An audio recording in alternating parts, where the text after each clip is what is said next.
I'd trade 10 herds for one night inside you. The words dropped into the dusty square, silencing every whisper.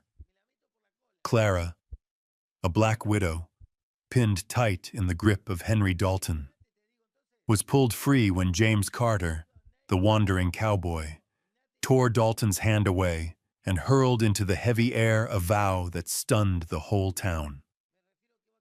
That night, by the dying fire, James tilted Clara's chin and spoke the same words again. They were no boast, no dare, but truth. He wanted her, here and now. And in that breath, two lonely souls bound themselves together. Fierce kisses, clothes cast aside, burning breaths mingled. Among the dry hay and silver moonlight, they found each other. Not outcasts anymore, but two hearts consumed, belonging wholly to one another. That summer, West Texas carried no scent of rain. The earth split open into long, jagged cracks, grass scorched yellow like it had been licked by fire, and the cattle trudged slow, heads drooping, too weary to graze. The wind carried more dust than hope, stinging the faces of those stubborn enough to remain on this barren stretch of land. Clara Johnson stood on the porch of her weather-worn cabin, shading her eyes from the white glare of the sun. At 27, she looked older than her years. Her dark skin shone from wind and heat, her features no longer soft with youth, but etched with the lines of sleepless nights. Nights spent clutching her child and wondering how to hold on to this patch of ground. 8 months earlier, a rotten rope had snapped and taken her husband's life in a logging accident. When they carried the body home, Clara knew her world had been changed forever. Now she was father, mother, and sole keeper of this farm. Inside, her 5-year-old son, Matthew, sat crouched by the chicken coop. His black eyes mirrored his mother's, yet still carried the unguarded curiosity of a child too young to understand life's weight. "Mama, they won't lay eggs anymore," he complained, his small voice heavy with worry. Clara brushed a hand over his tight curls and answered quietly, "They're thirsty, son." "Everything on this land is thirsty." Matthew nodded and ran to fetch a rusty bucket for the well. Clara's chest tightened as she watched him go. She knew the well held little more than muddy water, barely enough for people, much less the animals. But before her boy, she kept her voice steady. Whispers of her struggle had spread through town. A young black widow daring to stand alone drew both curiosity and disdain. Each time Clara entered the church, she felt the hush of eyes upon her. Mrs. Henderson even shifted pews, as if Clara's loss were some catching disease. That day, Clara led Matthew into town to settle a small debt for cornmeal at the general store. The sun burned down hard, dust swirling at every step. And waiting at the doorway stood Henry Dalton. Dalton was a man both respected and feared. 50 years old, streaks of silver in his hair, his belly thick but his frame still upright from long hours in the saddle. He owned half the land in these parts and held the bank besides. His smile was known as the Western gentleman's charm, though anyone who'd bargained with Dalton knew the predator beneath. "Clara Johnson," Dalton greeted, tipping his hat as he stepped forward. "Land so dry as this, I fear you won't hold out long. A young woman, raising a child alone, it's enough to make a man's heart ache." Clara narrowed her eyes but said nothing. Dalton stepped closer, his hand settling heavy on her bare, sun-browned arm. He let it linger, a silent claim. Folks nearby slowed their shopping, pretending to browse but watching all the same.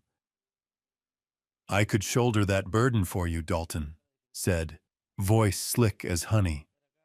"One word from you, and your troubles vanish." Marry me, and the debt disappears. Your land, too. Kept safe, Clara shivered. She tried to pull free, but Dalton held fast for a few heartbeats more, his grip deliberate. Blood rushed hot to her face. From the group of women nearby, a few chuckles rang out, edged with scorn. Matthew looked up, wide-eyed, confusion clouding his small face. Clara swallowed the knot in her throat and answered calm. Mr. Dalton, this land belongs to my son. I will not sell it, nor trade it, for anything. Dalton's smile hardened, then bent into a sneer. He leaned close enough for others to catch the whisper. Don't be foolish, Clara. Folks don't remember promises. They remember who's strong enough to stand over them. He released her, tipped his hat, and strolled away, leaving Clara stiff, cheeks burning with shame and rage. From the porch of the cafe across the street, a man had watched it all. A merchant out of Houston, waiting for a freight coach, his coffee gone cold, but his gaze fixed on Clara. He raised the cup, sipped, and gave a small nod, as though to mark what he had seen. He did not speak nor step in. He simply sat, his eyes quiet and knowing, following the widow as she drew her boy close and hurried into the store under the weight of half the town's pitying, mocking stares. Clara walked the aisles, her chest aching, not just from Dalton's hand, but from the eyes of the people, eyes that sought to cast her outside their circle. In that moment, she felt more alone than ever. Yet when she glanced down and saw Matthew clutching her skirt, trying to mask his fear, her spine straightened, her narrow shoulders squared. She knew if she bowed to Dalton, if she let herself become a man's token wife for security, Matthew would grow beneath the scorn of the whole town. And Clara swore her son would never lower his head to anyone. Outside, the sun still burned red. From the cafe's porch, the stranger watched her disappear inside, and he seemed to understand. This was only the beginning of a long story yet to unfold. By late afternoon, the sun sank low, bleeding a dark red smear across the horizon. Clara led Matthew out of the mercantile, her arm still tingling from Henry Dalton's grip. She gathered her skirt, tightened her hold on her son's hand, and hurried toward their house at the edge of town. No one called after her, yet she felt the weight of eyes pressing into her back, every step heavier than the last. She didn't notice the shadow trailing a few dozen paces behind until the limp of hooves sounded close. Clara spun, pulling Matthew against her. A man sat atop a road-dusted horse, his clothes faded with travel, a broad hat hiding half his face. The horse looked worn, sides heaving, one foreleg clearly lame. The rider lifted a hand, his voice rough from dust. "Beg pardon, ma'am.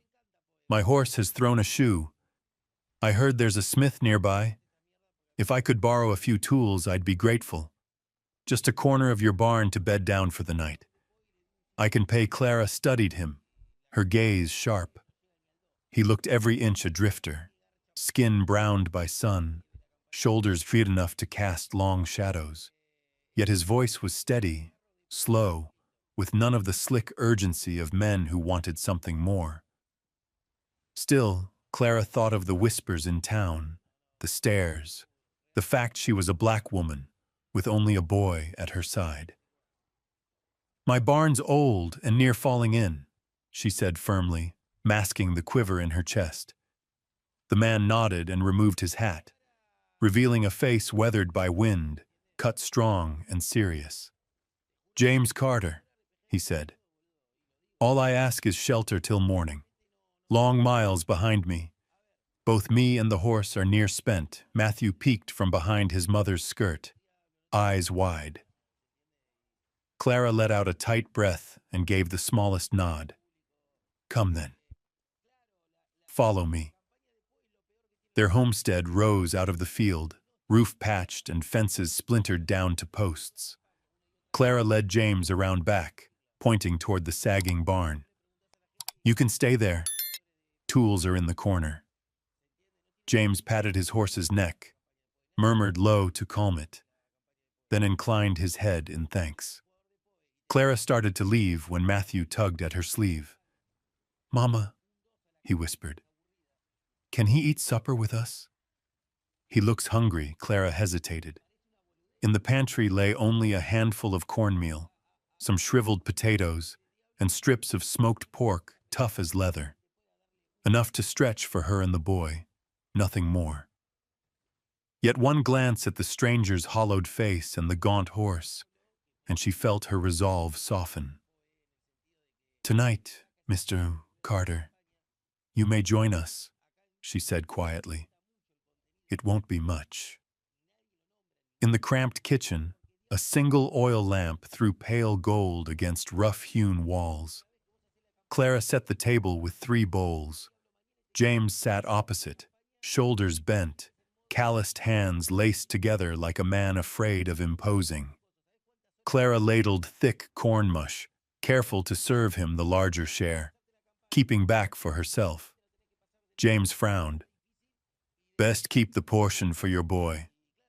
"I've lived on less," Clara shook her head, eyes fixed on the pot. "You've ridden long. You need it more." When she handed him the bowl, her fingers brushed his rough ones. The touch was brief, yet heat shot through her, startling her into stillness. She meant to pull back, but James's eyes held hers, quiet, steady, without demand. Her heart thudded hard before she finally drew away, cheeks burning. Matthew giggled, pointing. "Mama's face is red," he crowed. Clara hushed him, but James let slip a soft chuckle, the first smile she had seen on him, gentle, unexpected. They ate in silence, the scrape of spoons the only sound. James chewed slow, as though to savor what little there was. He called it fine cooking, though Clara knew it was plain as any poor meal. Afterward, he rose and asked to wash the bowls. Clara blinked at the offer, but let him. His movements were practiced, not clumsy like a wanderer's. "Where do you hail from?" she asked when he returned. "Missouri," he answered simply. "Worked a small ranch once. Now I ride where the road takes me." He said no more, and Clara pressed no further. Later, with Matthew asleep in his narrow bed, Clara stepped onto the porch. Night had swallowed the land. Crickets hummed, wind rustled dry grass. James sat on the steps, shoulders blending into shadow. He turned, eyes gray-blue in the lamplight. "Thank you, Clara. For the meal, for the shelter. I won't forget." She studied him. In that dim glow, his gaze was unlike other men's. No judgment, no sneer, only quiet gratitude. For a moment, warmth stirred in her chest. Then she recalled Dalton's hand, the town's scorn, and she pulled her shawl tighter. "Good night, Mr. Carter. The barn is ready for you, James." Dipped his head. Clara closed the door, but through the crack of lamplight, he still watched, holding the image of a lone widow framed in the doorway, her face half turned from him, as if already stepping into his memory. Morning sunlight slipped through the broken seams of the roof, falling across the small kitchen where Clara bent over the fire. From outside came the sharp rasp of a saw, the steady thud of a hammer. She stepped onto the porch and froze. James Carter had shed his trail-worn coat. His faded blue shirt stretched tight across broad shoulders.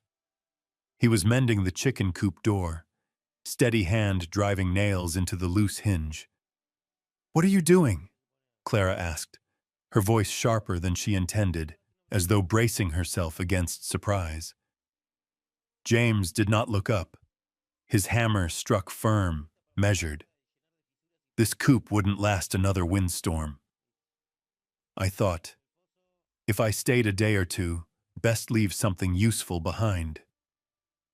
Clara nearly told him it wasn't necessary, but Samuel darted forward, his small face bright. "Mama, he's fixing a new home for the chickens!" the boy shouted, clinging to James's trouser leg. James chuckled softly, patting the child's shoulder. "You've got a quick one here. He'll be riding herd before he's grown." Clara swallowed hard and turned back into the house, her heart beating faster than it should. Days stretched on, and James did not leave as he had promised. First he rebuilt the coop, then set his hands to the sagging fence. Before long he climbed onto the roof and patched the leaking boards. Samuel shadowed him everywhere, asking questions, tugging at his sleeve. James answered each one with patient care, teaching the boy how to measure, how to swing a hammer.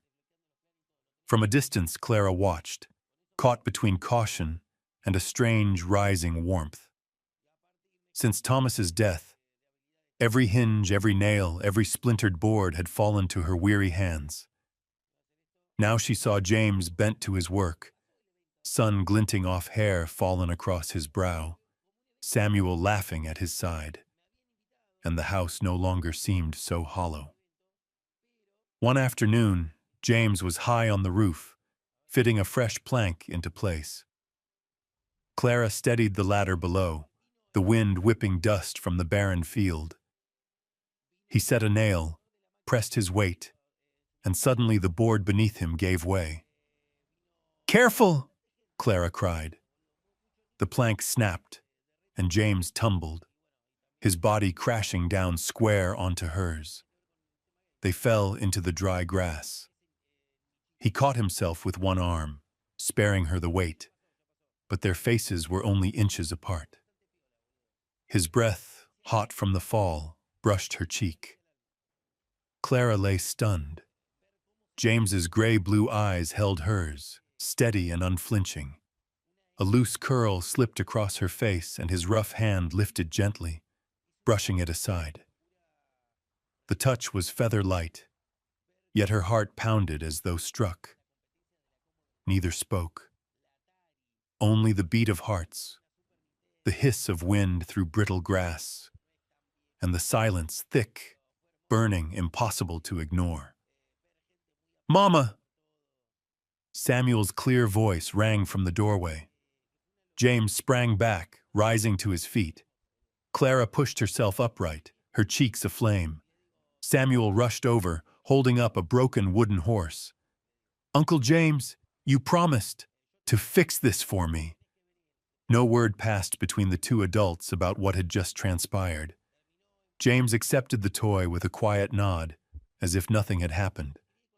Clara dusted off her skirt, turning away, but her pulse refused to steady.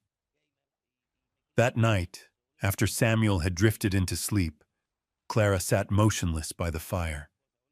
Her fingers knotted together in her lap. She thought of the moment James had fallen against her, the closeness of his breath, the hand that brushed her hair aside. It had not been the crude grasp of Dalton, all force and claim. No, this was something different, a hesitant touch, careful as though James himself feared what stirred inside him. She sighed, eyes lifting to the dark window. Out by the barn, the faint glow of a lamp outlined his frame. He sat alone, sharpening a worn knife, shoulders bowed but strong, his shadow stretching long against the boards. In that quiet, Clara realized how his presence was seeping into the emptiness she had sworn no one could ever fill. A silent figure in the night, yet already carving a place in the hollow heart of a widow who thought she'd been emptied for good. Since James had stayed on, the air around Clara's homestead seemed warmer, yet nothing stayed hidden long in town.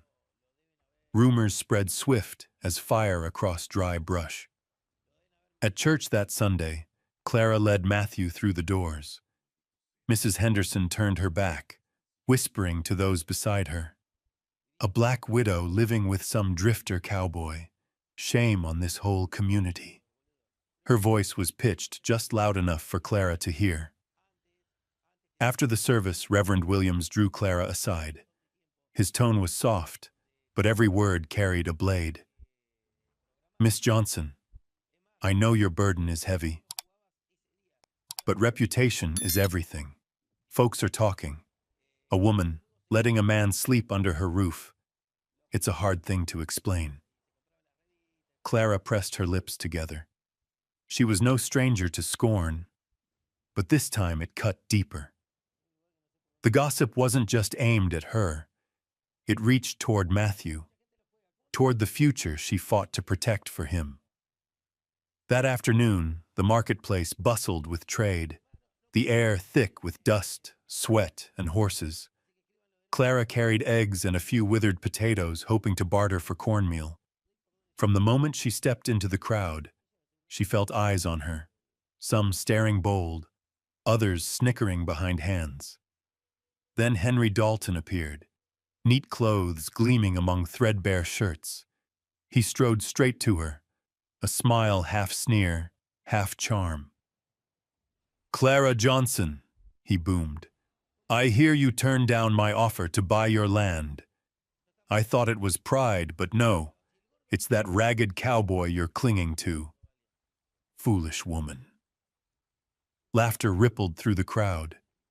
Clara stood frozen, her face burning. Dalton stepped closer, dropping his voice just enough for those nearby to lean in, hungry for scandal. His hand clamped her hip, pulling her against his bulk. Think it over. With a body like yours, you'd live soft as silk if you were mine. The words dripped like poison. Clara's pulse surged. She longed to shove him off, but the strength of his grip and the crowd's eager eyes pinned her where she stood. Then another hand reached in, firm, calm, removing Dalton's grasp from her. James Carter. He didn't shove or snarl. He simply stood between them, his tall frame a shield, his gray-blue eyes fixed on Clara, as though in that noisy square no one else existed.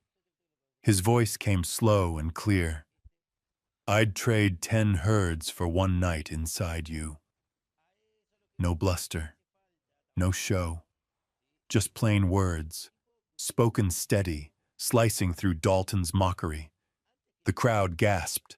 Some covered their mouths, others burst into raucous laughter. Dalton roared, slapping his thigh.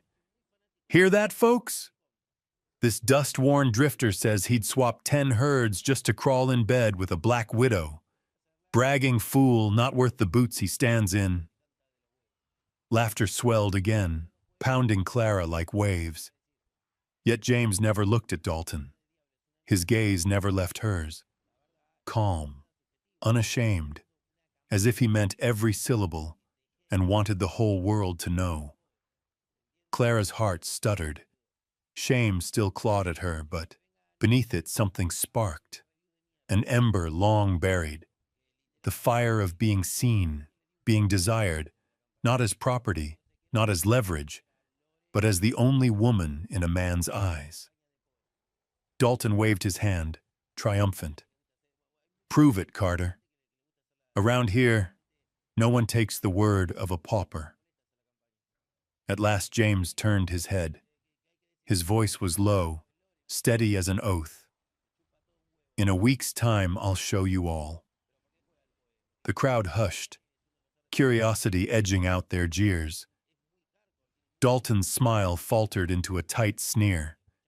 He spat into the dust and stalked away, but anger smoldered in his eyes. Clara trembled, caught between humiliation and a feeling she couldn't name. James turned back to her, resting a gentle hand on her shoulder. He offered no explanation, no defense. He didn't need to. That single touch told her all she needed. She would no longer stand alone against the weight of the town. Night on the dry land was still as stone.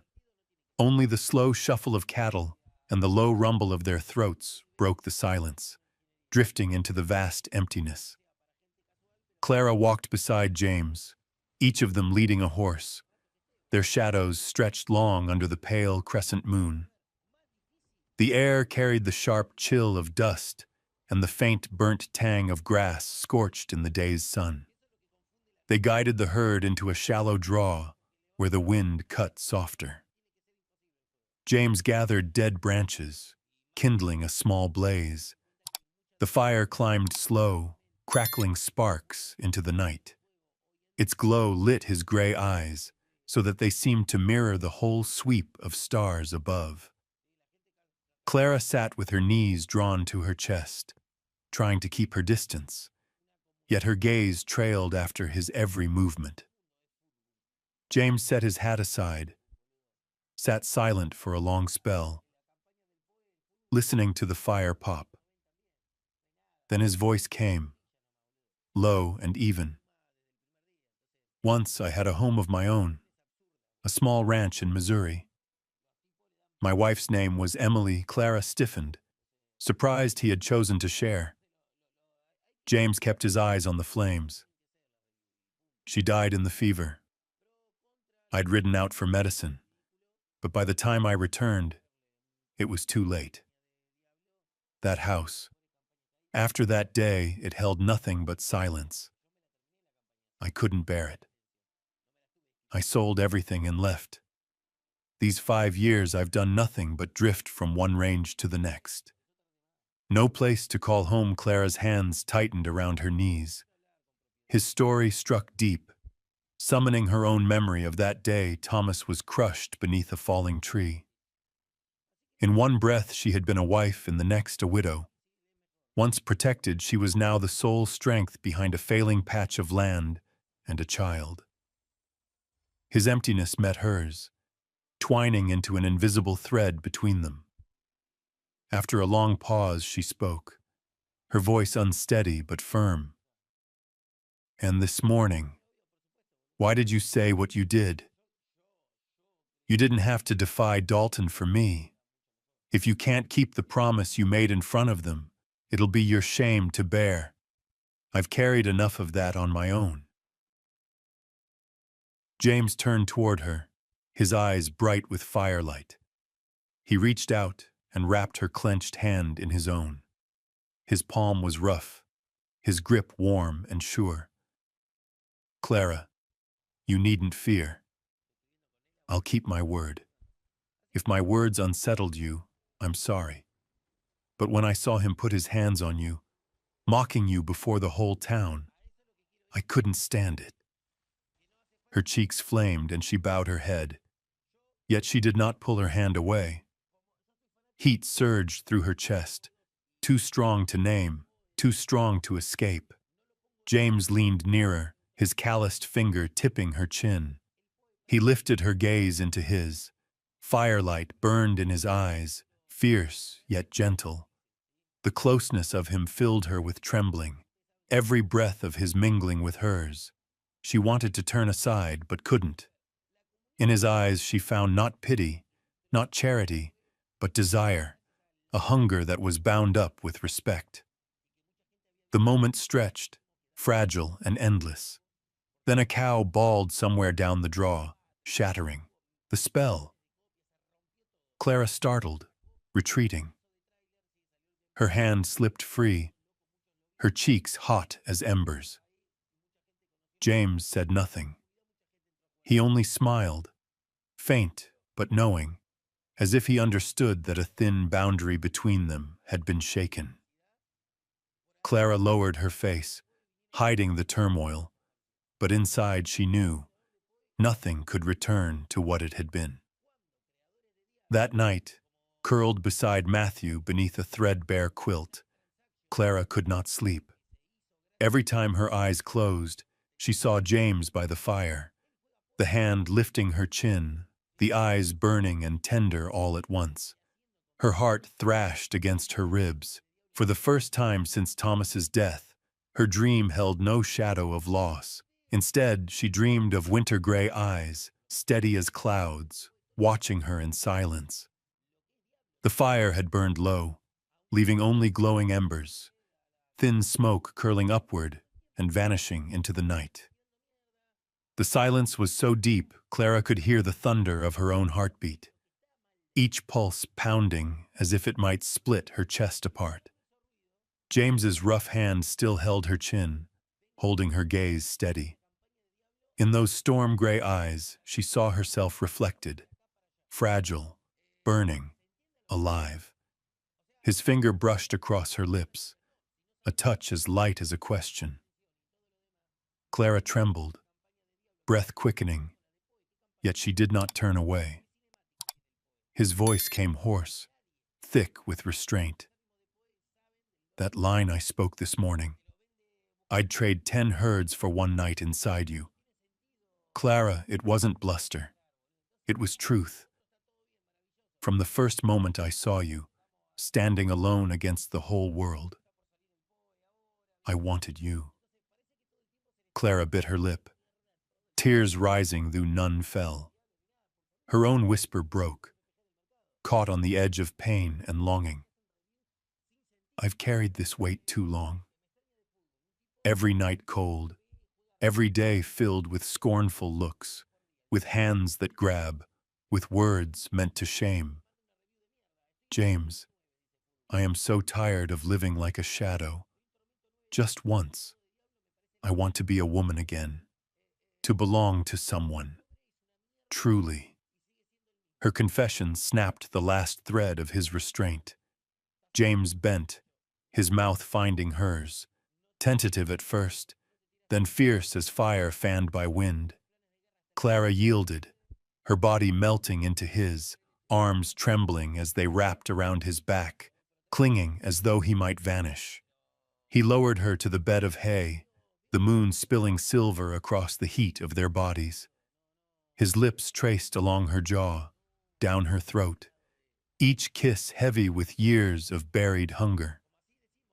Clara arched, a cry slipping free, her body answering him like parched earth to sudden rain. His hands moved over her with urgency tempered by care. Clothes tangled and fell away piece by piece until nothing remained but skin against skin, slick with breath, sweat, and unshed tears. She shivered as he pressed against her. Yet instead of fear, trust rose within her like a tide. You're beautiful, James whispered between kisses, his voice breaking like a man long denied water. Tonight, no one touches you but me. You are mine, and I am yours, Lara answered, not with words, but with her hands clutching tight, with her mouth seeking his, with the surrender of every guarded place within her. All fear and shame dissolved, leaving only the surge of desire that drowned them both. They moved together beneath the blanket of stars, leaving marks of longing on warm brown skin and weathered shoulders. The rustle of hay, the ragged breaths, the pounding hearts, all of it fused into a silent vow. From this night on, neither would be alone again. That night, Clara was no longer the widow scorned, no longer the woman burdened under pity and contempt. In James's arms, she was desired, cherished, undone. When the storm of passion quieted, she nestled her face against his chest, listening to the steady beat of his heart. Strong, certain, warm. James stroked her hair, murmuring low, "From this day, no matter what comes, I'll be beside you." Clara gave no reply, only breathed out long and deep, as if laying down every weight she had carried. Outside, the wind still swept the plains. The stars still burned cold and bright. But within her, something new had begun. That night of surrender was more than hunger answered. It marked a crossing. From then on, they belonged to each other, wholly, without any road back. The embers faded, leaving only a thin warmth lingering in the night. Clara pulled her shawl close around her shoulders, while James sat beside her, his rough hand still wrapped around hers, as if refusing to let go. They stayed silent, the moon pouring its pale light over two bodies that had crossed a line no longer meant to be undone. After a long pause, James let out a quiet chuckle, his breath still ragged. "Reckon I don't need to sleep in the barn anymore, do I?" Clara's cheeks flushed. She bowed her head, but gave a small nod. That night, they walked back to the house hand in hand. She pushed open the worn wooden door, firelight spilling onto the porch, and together they stepped inside. James no longer entered as a stranger, but as a man who belonged. Morning brought a scent rarely found in that kitchen. Clara set out cornbread golden from the skillet, even opened the small jar of jam she had saved for special days. James walked in, hair damp with dew, his sun-darkened face bright with the dawn. Samuel bounded to him, wrapping his arms around James's legs. "Papa! Eat with me, Papa!" The word came innocent, unthinking, as if it had always been his. Clara froze, the spoon slipping in her hand. James, too, stilled for a heartbeat, then bent and lifted the boy high. His eyes shone with a mix of joy and sorrow so deep Clara's throat tightened.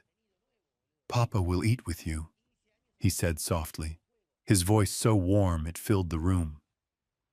When the meal ended, James set Samuel down and turned to Clara.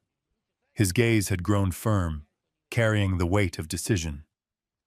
"I need to leave, Clara. Just a few days. I've got work to set in order, so when I come back I can prove to the town I'm no man of empty words." Clara clutched her apron, steadying her voice. "How long?" 7 days. No more. Trust me. Wait for me." He pressed his palm to her cheek, eyes so steady they seemed to dissolve her doubt. She nodded. Still, as she watched him ride off over the ridge, a shadow of unease settled heavy in her chest. The days without him fell quiet, too familiar in their emptiness. Clara busied her hands, mending Samuel's clothes, sweeping the coop, stacking wood. But when night came, the silence pressed down until it choked. On the third day, Dalton arrived. He rode into the yard draped in a dark coat, his figure made heavier with power. Clara stepped onto the porch, standing square in the doorway. Dalton's smile cut sharp, half pity, half scorn. "He's gone, hasn't he? Told you before. A man like that only wanted what every man wants. Now he's had you. He's tossed you aside. Don't think he'll come back." Clara bit her lip until she tasted blood. Dalton dismounted, hand closing hard at her waist, squeezing like he meant to brand her. "Think it over, Clara. Marry me, and every debt vanishes. No more hunger, no more shame. This is the only road left for you and that boy." His words struck deep, hitting the raw fear she carried alone. What if James never returned? What if all his promises had been nothing but dust in the wind? For a flicker of a moment, her resolve wavered. Dalton saw it, and his smirk widened. "I'll give you time," he said, voice smug. "But don't wait too long." He swung back onto his horse, leaving behind the stench of smoke and the sting of humiliation. 4 days passed. 5. 6. Still no word of James. Each evening, Clara stood at the edge of the yard, eyes fixed on the trail, hoping for the silhouette of a man on horseback cresting the ridge. But the path offered only dust, only the sun sinking blood-red over the fields. On the seventh night, with Samuel asleep, Clara stepped outside alone. She stood for a long time beneath the stars, the wind cold against her face. No tears came, until one brutal thought struck. Perhaps Dalton had been right. Perhaps James had left her, just as other men had turned their backs on a black widow with nothing to her name. Tears burst then, hot and uncontrollable. Clara buried her face in her hands, shoulders shaking with the grief she had fought so long to keep at bay. At last she stumbled inside, shutting the door hard against the moonlight, as though she could lock out both the night and her final shred of hope. The little house held her sobs, carried on the same wind that howled outside. That night, Clara felt as though she had surrendered everything. That night, Clara had nearly let go. She shut the door hard, leaned against the wall, and wept until her chest ached. Dalton's poisoned words echoed in her mind, crushing the fragile hope she had clung to through 7 long days without word. Then knock, knock, knock. 3 raps on the door, sharp and urgent, so familiar it sent her heart racing. She thought she was dreaming until a voice, rough with dust and distance, called through the wood. "Clara, I'm back." Her whole body trembled. Without thought, she sprang forward and flung the door wide. There he stood, James, beard grown rough, coat stained with trail dust, but his gray-blue eyes shone just as they had that first day. Clara broke, collapsing into his chest. Sobs poured out of her, wild as the first rain after a drought. "You don't need to prove a thing," she cried. "Just come back." "That's all I need," James wrapped her in his arms. Holding her so tight, she felt her breath sink into him. He pulled her inside, shut the door with a slam, and before another heartbeat had passed, his mouth was on hers. The kiss was fierce, desperate, filled with the ache of 7 days that had stretched like 7 years. Breath tangled with breath, lips pressed hard, as though to erase every empty night. Clara trembled, weeping and kissing him back, pouring into him all the longing that had burned her through the lonely hours. The heavy pack slung on his shoulder thudded to the floor, forgotten. James didn't glance at it. His arms lifted her as if she weighed nothing, setting her atop the old kitchen table. His mouth roamed from her lips to her throat, down to the tender skin that quivered beneath his touch. "I missed you," he whispered against her skin, voice breaking. "Missed you till it near drove me mad." Clara's fingers curled into his hair, pulling him closer. "I was afraid.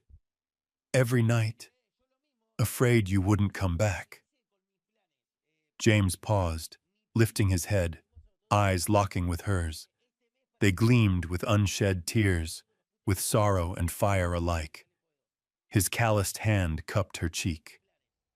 "I gave you my word," he said, voice low and rough, "and I will never leave you." Then no more words, only breathless gasps, the rasp of fabric tugged aside, the groan of wood under their weight.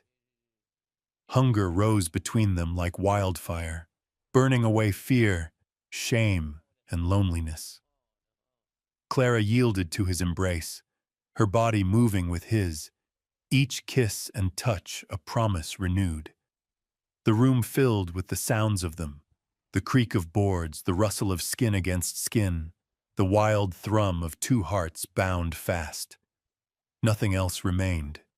No Dalton, no whispers, not even time itself.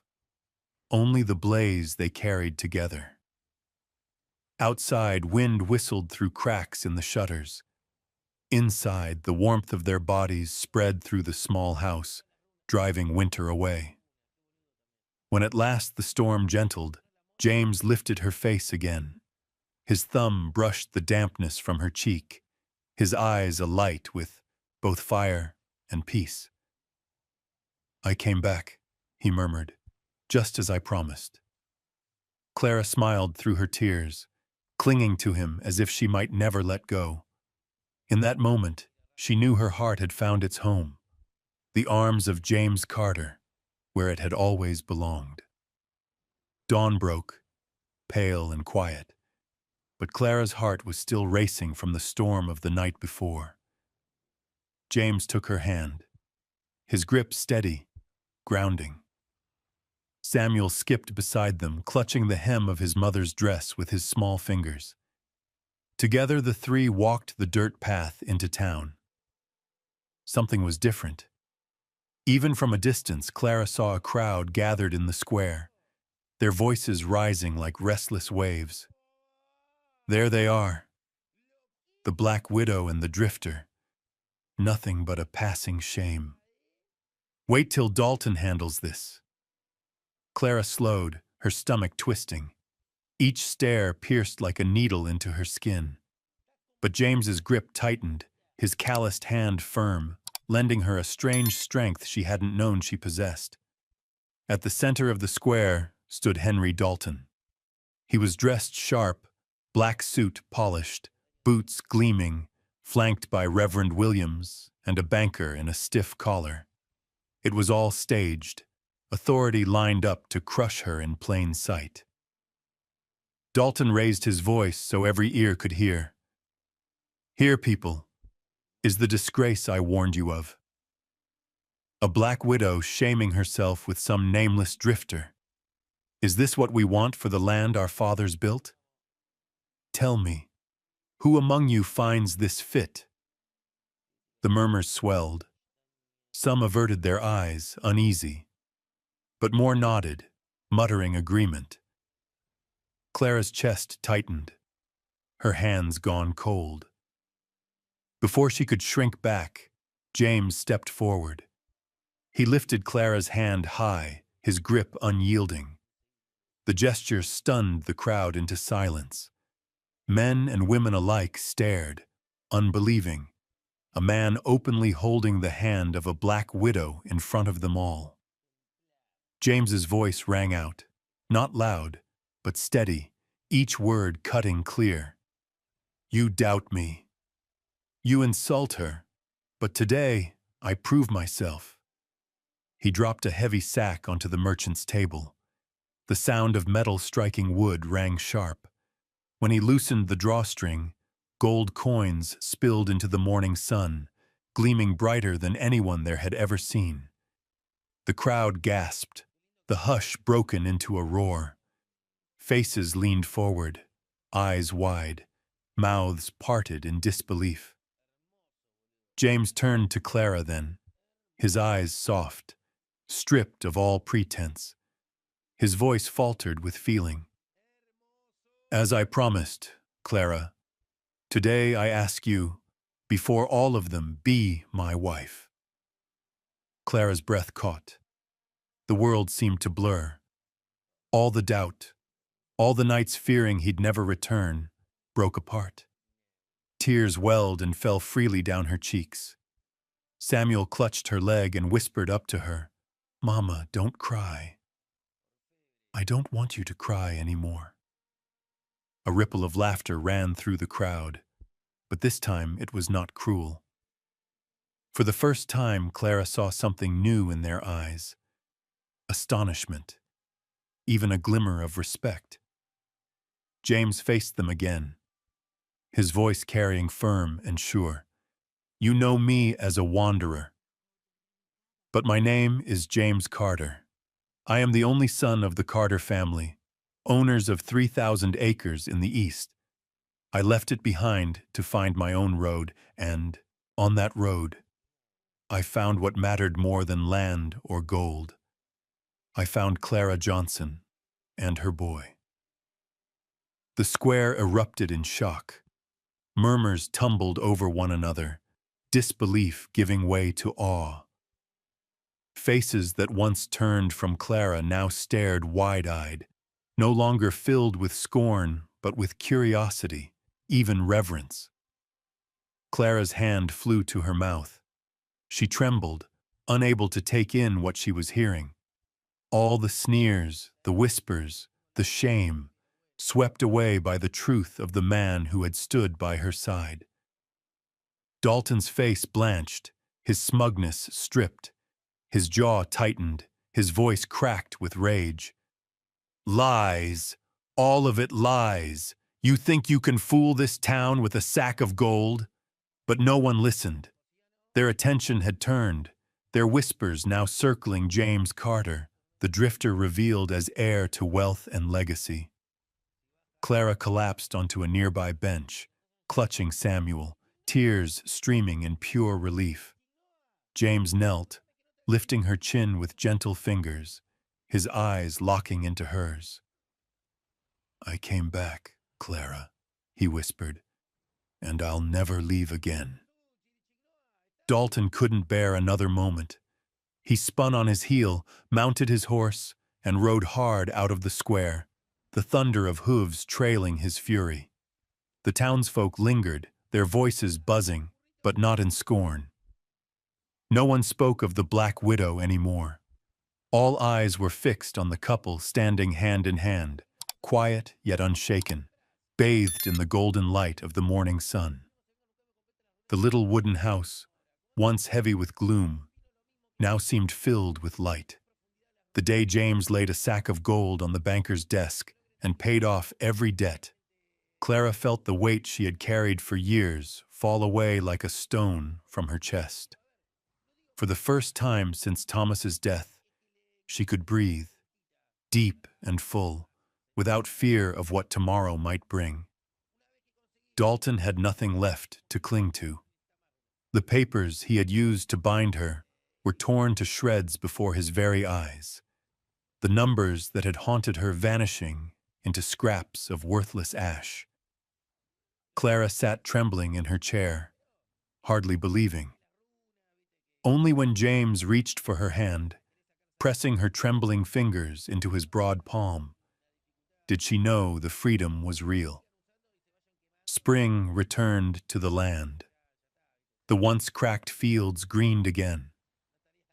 Clear Creek, long dried like a vein gone still, now rushed and sparkled, singing its song of rebirth. Cattle grew fat, their calls rolling across the grass. Wildflowers burst along the slopes, purple, yellow, white, all of them waving as if to welcome a beginning. Samuel ran laughing through the meadow, shouting, "Pa, look!" each time he caught a butterfly or scrambled up a fence post. James was never far, steady hands ready to catch him when he slipped. From the porch, Clara watched, her heart swelling with a peace she had once thought lost forever. One evening, as the hearth crackled, James entered the kitchen. He said nothing at first. Then he drew from his pocket a plain silver ring, its surface glinting in the firelight. Clara looked up, eyes wide. "Clara Johnson," James began, voice low but unshaken, though she could hear the tremor beneath it. "From the moment I first saw you on that porch, I knew my life would never be the same. I promised to come back. I promised never to leave you. Tonight, I mean to keep that promise for the rest of my days. Will you be my wife?" Clara covered her mouth, tears shimmering in her eyes. The fire popped in the silence, echoing the pounding of her heart. "Yes," she whispered, voice breaking. "Yes, James. I've waited so long to hear those words." When he slipped the ring onto her hand, Samuel clapped his hands and shouted with joy. He threw his arms around them both, crying out, "Now I've got a real father." For always. Laughter mingled with tears, filling the little kitchen until it felt larger than any hall.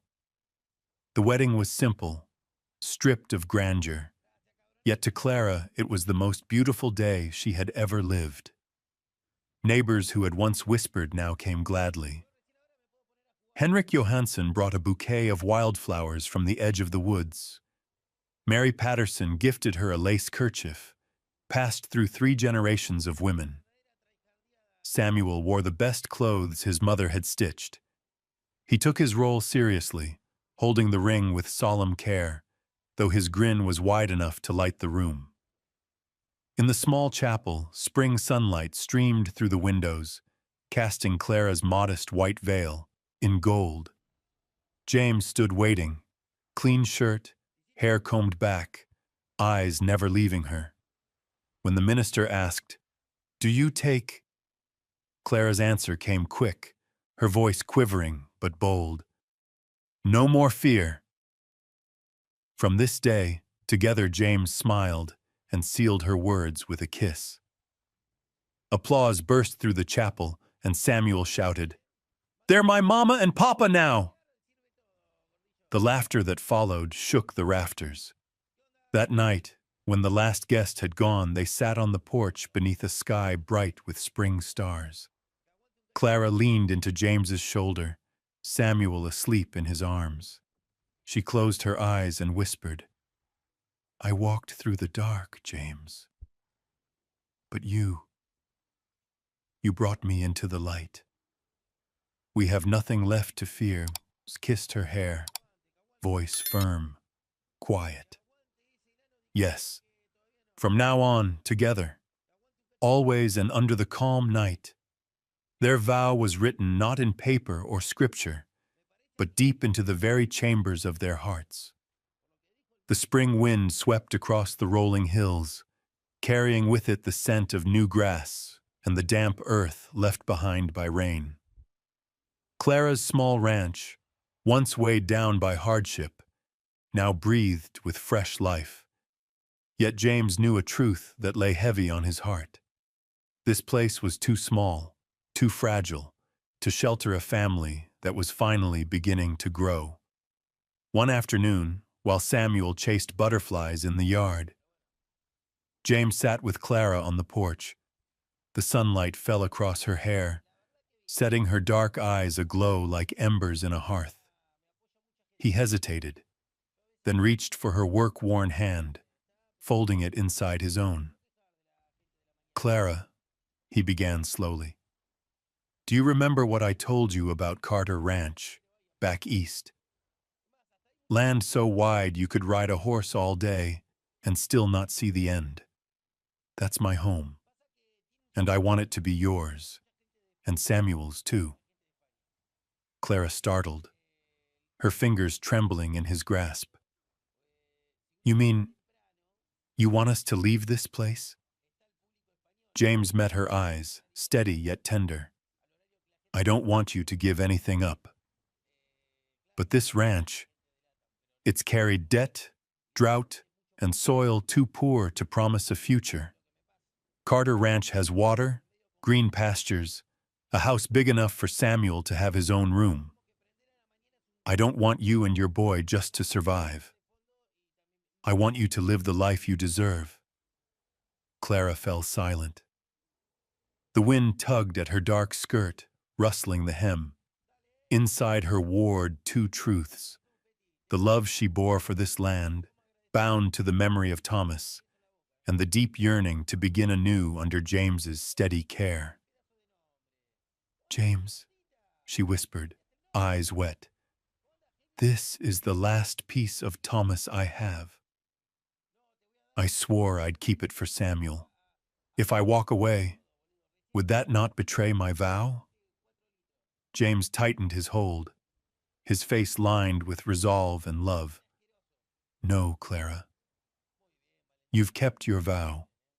You've fought for this place with sweat and tears, and you've given Samuel every ounce of yourself. But now, he needs more than a memory.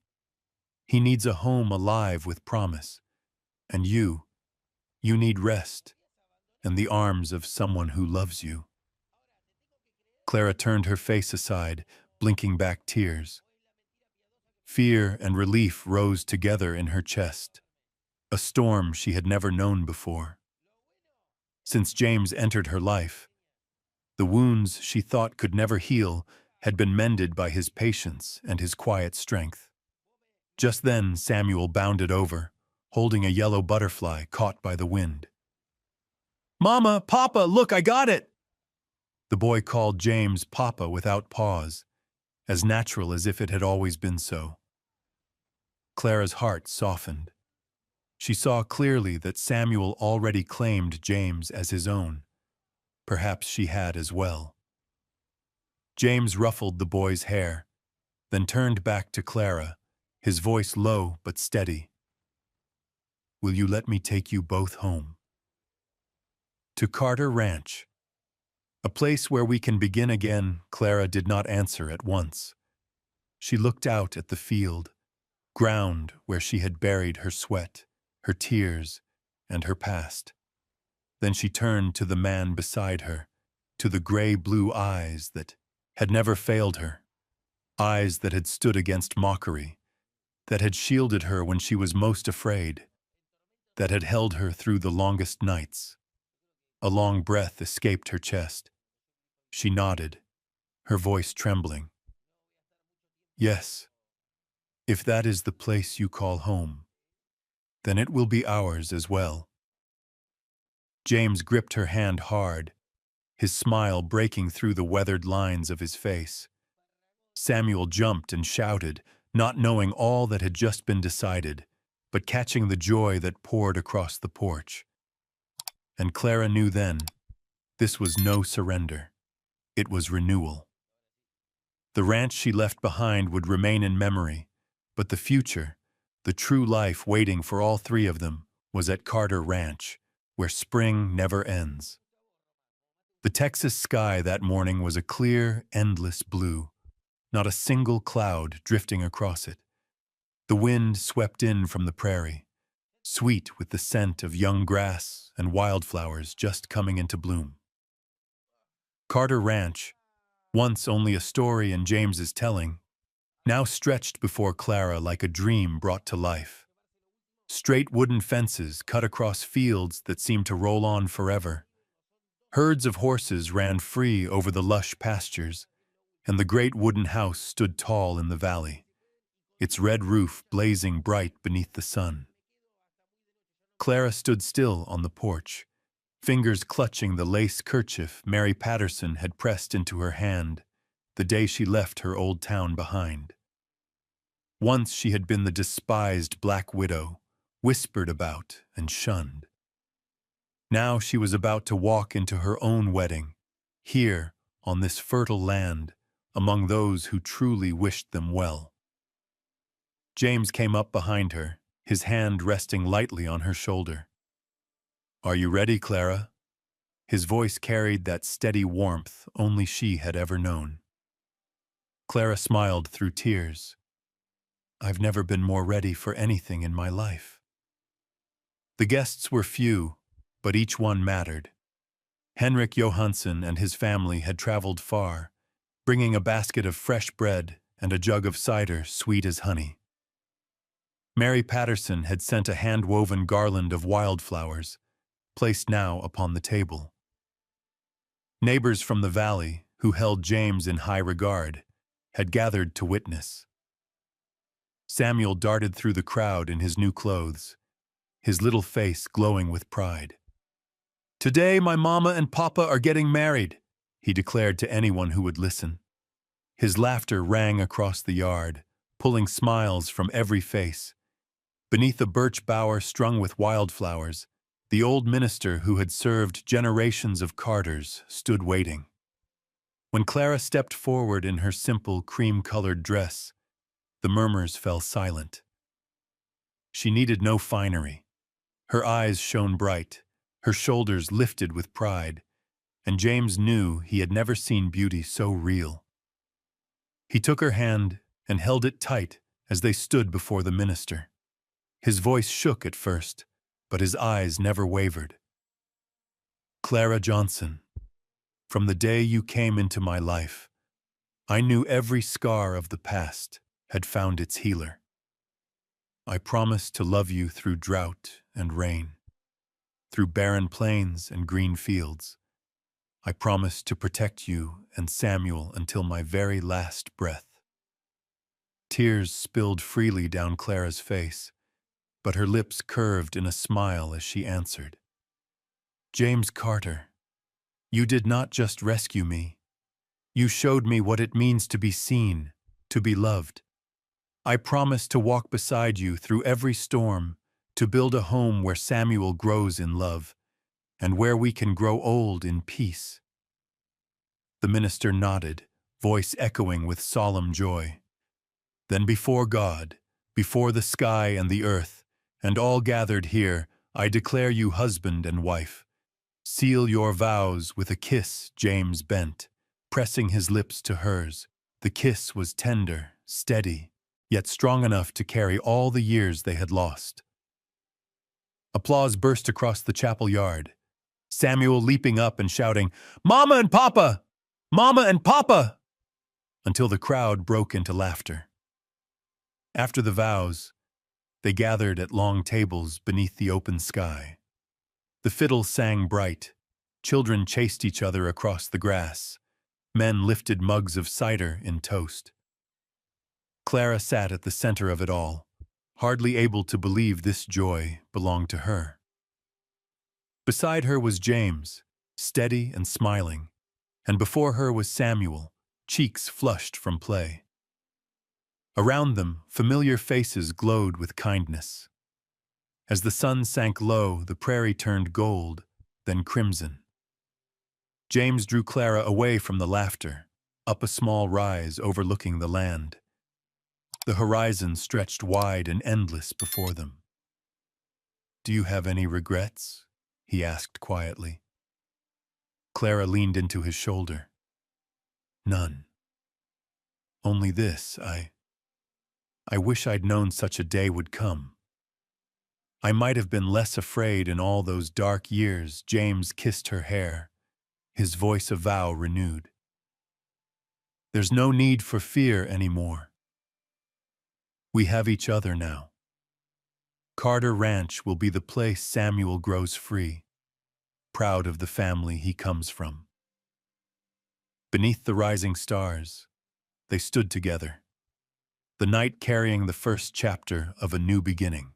Carter Ranch bore witness not only to a wedding, but to the rebirth of two broken hearts, now bound, steadfast in love and faith, for all the years to come. That summer passed swiftly, leaving slow drifting white clouds across the Texas sky and soft golden evenings stretching over the fields. Under Clara and James's steady hands, Carter Ranch grew stronger with each day. The herd thickened, the garden behind the house turned lush, and Samuel, taller now, spent every afternoon learning to ride at his father's side, his eyes gleaming with joy. Yet one quiet morning in the kitchen, Clara sat still, her hand resting over her belly.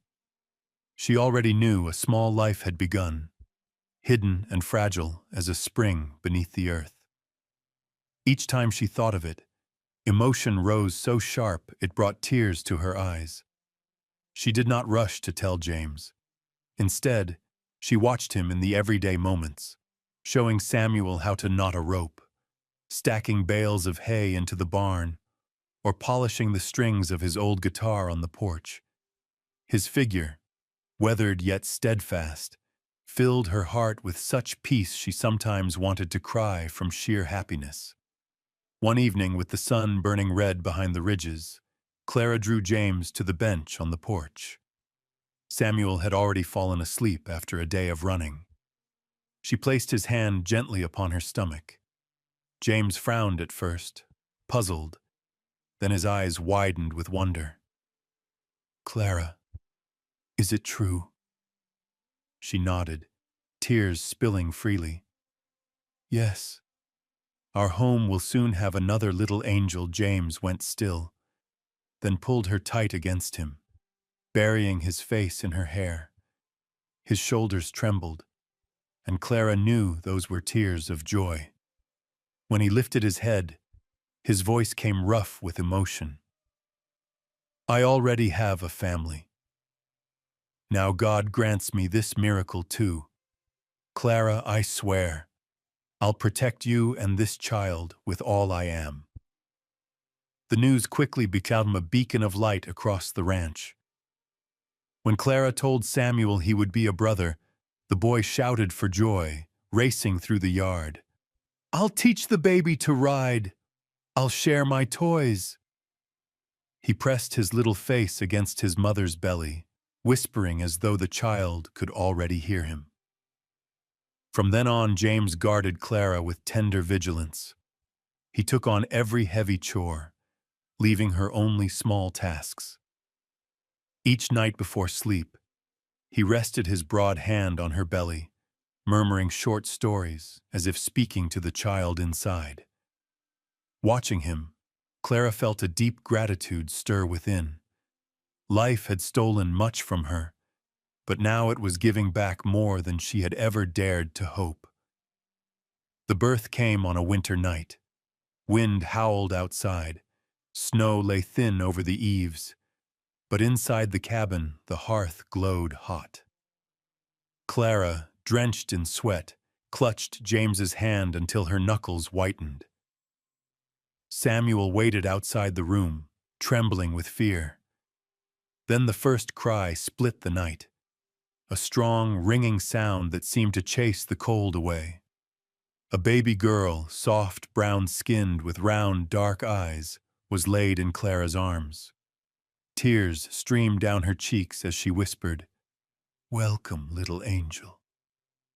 "Welcome to this world." James knelt beside her, his face alight with joy, brighter than she had ever seen. He kissed Clara's brow, then pressed his lips tenderly to his daughter's head. "My girl," he murmured, voice breaking. Samuel was finally called in. He crept to the bedside, eyes wide, and touched the baby's tiny hand with a cautious finger. His grin burst open. "My baby sister. I'll protect her, just like Papa protects Mama." Morning light poured through the window, golden and warm. Clara gazed around the room. James asleep in the chair beside her, Samuel curled under a blanket on the floor, and the baby nestled close against her breast. Her heart brimmed with peace she had never known. She whispered like a prayer. No longer a widow alone. No longer the shadow of sorrow. We are a family now. James stirred awake, eyes meeting hers. He reached for her hand, and no words were needed. Beyond the window, Carter Ranch stretched wide, cattle grazing in the winter sun beneath a sky washed clean. That evening, as the sun cast its last gold across the fields, the ranch echoed with simple sounds, cattle lowing, wind rustling through birch branches, and from within the house the bright laughter of children. Clara cradled her daughter, while Samuel leaned close to James, listening to a tale of the Old West. Clara was no longer the lonely widow fighting against a cruel world. She was wife, mother, and keeper of a true home. James, once a drifter burdened by grief, had found his reason to stay. And Samuel, who had once known only fear, now thrived within the warmth of a complete family. Their story was no fairy tale. It bore scars of hardship, whispers of scorn, and nights of tears. Yet it was precisely those trials that made this joy shine all the brighter. Their love had not been forged in silk and ease, but in sun-scorched fields, in winter winds, in the faith that together they could weather anything. And if you sit quietly and listen, perhaps you feel the echo in your own heart. The truth that the greatest treasure is not wealth, but finding someone to walk beside you all your days. To be seen, to be trusted, to wake each morning knowing you are no longer alone. That is happiness in its truest form. Clara and James had found it. And Carter Ranch, once a place marked by loss, now stood as a symbol of renewal, of a home built to endure through every season.